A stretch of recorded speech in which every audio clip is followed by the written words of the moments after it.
يا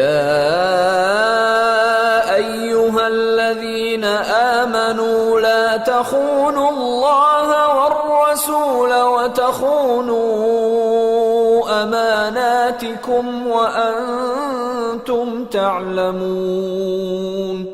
یا ایھا الذین آمنوا، اے اہل ایمان، لا تخونوا، خانہ یخونو کہتے ہیں خیانت کرنے کو، خانہ یخونو خیانتاً، وہی کلمہ ہے خیانتاً جس کو اردو میں کھلی تیل کے ساتھ خیانت کہتے ہیں۔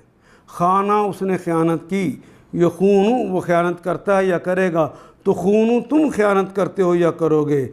واو الف جمع کی علامت، لا تخن تم خیانت نہ کر، لا تخون تم خیانت نہ کرو اللہ کے ساتھ، والرسول اور الرسول کا ہے محمد رسول اللہ کے ساتھ،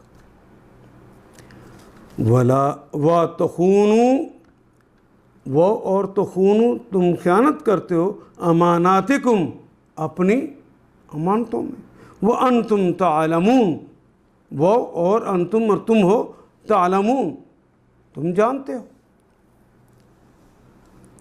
اے ایمان والو، یا ایھا الذین آمنوا لا تخونوا اللہ ورسول، جانتے بوجھتے اللہ اس کے رسول کے ساتھ خیانت نہ کرو، جو کچھ انہوں نے کہہ دیا ہے اس کا خیال کرو، اس کی اطاعت کرو۔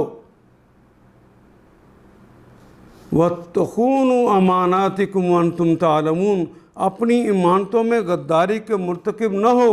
ان آیات کو ایک دفعہ پھر تلاوت خود کیجیے، عربی مبین پڑھتے ہوئے دیکھیے، کیا بات پوری اندر اتر رہی ہے؟ کیا یہ اردو کے سانچے میں ڈھلتی گئی ہیں عبارتیں؟ اگر بات سمجھ آنی شروع ہو گئی تو الحمدللہ یہی ہمارا ہدف ہے، اور یہ ہدف پورا ہو گیا۔ اللہ میرا اور آپ کا حامی و ناصر۔ الف لام